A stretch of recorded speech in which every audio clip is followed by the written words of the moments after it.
Hello everyone, my name is Tejasvi Jadhav and today's date is 13 September 2021 and our video topic is queries of SQL. So starting with topic of the SQL, we know what is the SQL, then what is meant by the SQL. SQL means structured query language. In a SQL, it is used for the manipulation, access and maintenance of the data. What will be happen in SQL? Basically, MySQL is application. In that MySQL, SQL is occurred. SQL is basically used for the sort the our query and solve our queries. So in SQL there are multiple query can be solved. Then in a SQL there are it is used data in a table form for understanding by understandable to user. So in a database there are three types: hierarchical, then network and a rational database. So what is meant by the hierarchical? In hierarchical it works like a tree, means tree has multiple node. That's our hierarchical is work. Then next one is our network type database. In a network type database, the network type means what? In a network type database is basically graph based. So each node can indicate our data. And then third one is a rational database. So in a rational database there are multiple of information is used in a form of the table, rows and columns that can be happen in a rational database. So this is the three types of the database. So database is defined as it is used the access manipulation and it is used in the form of the at particular file. So this is about the databases. So in SQL there are types. There are following types like data manipulation language, data control language, data definition language, transaction control language. These four types can be included in SQL. So in a data definition language, in that data definition language we use some keys like create, alter, rename, truncate and drop. We will see one by one query. So first one is our create. Create is basically used for the creating some row, creating some column. So when we create something, then we use the create key. Then next one is alter. If what will be enter in our table, then that can be we want to replace by other, so we use the alter key. Then next one is a drop. So basically drop is permanently delete our row and logic of the row. Then our truncate key.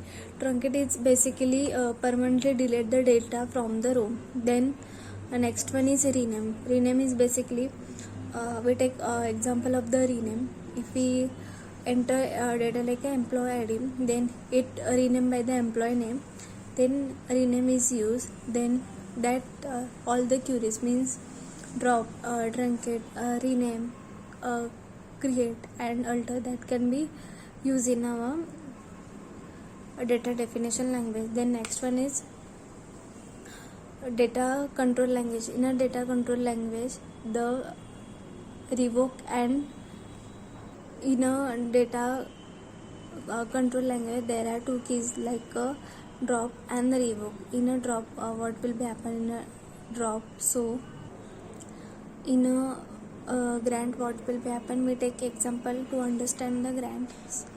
Our bank can give the access to customer to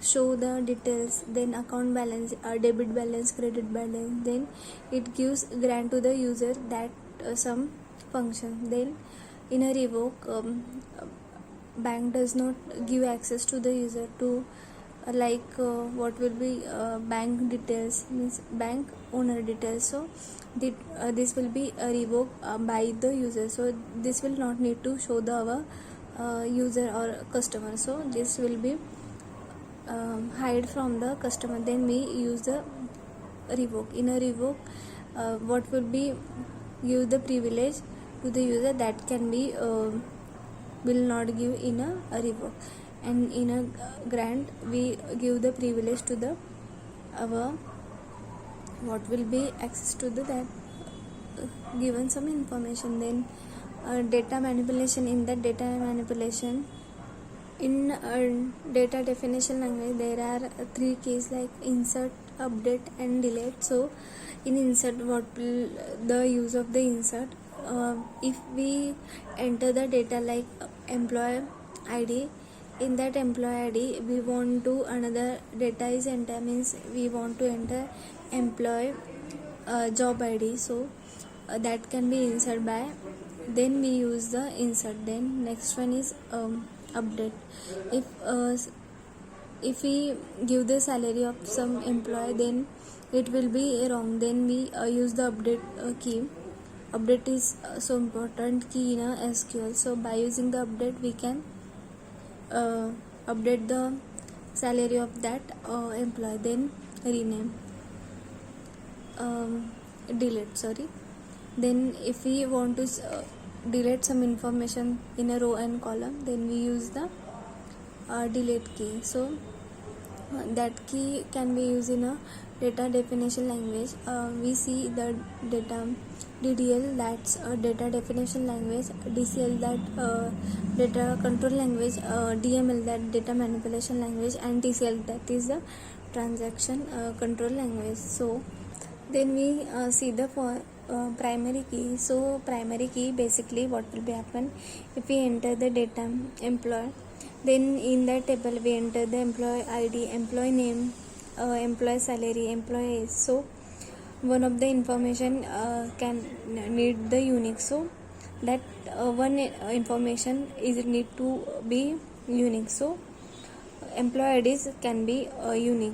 Then we use the primary key in the employee ID. So what will be use of that primary key? If we enter the name like ABC and another name in same in table like ABC, so this will give the output in ABC2 name, so it will be difficult to access who's the ABC salary and who is the information of the ABC. Then we use the primary key. So by using the primary key we can we easily know the specific information of the some person. So this is use of the primary key. Then we see some queries in SQL. So we know about the first name and last name in a table. Then we use select first name, last name from the what will be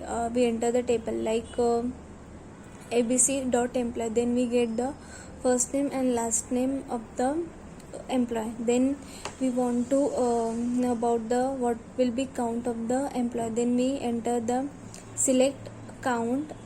Then we enter the star from the abc.employee. Then we get the full of employee count in the table. This will be count queries in a employee. Then we want to know the salary of the employee. Then we enter the select salary from abc.employee. Then we get the salaries of the employee. So by this way we get the easily data from the employee. So next one we want to job ID, then first name and last name.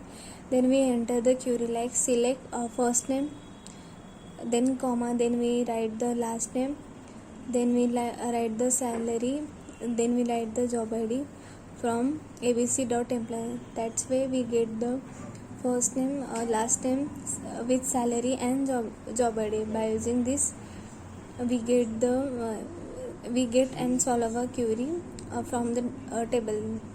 This all about the queries of the SQL. Thank you.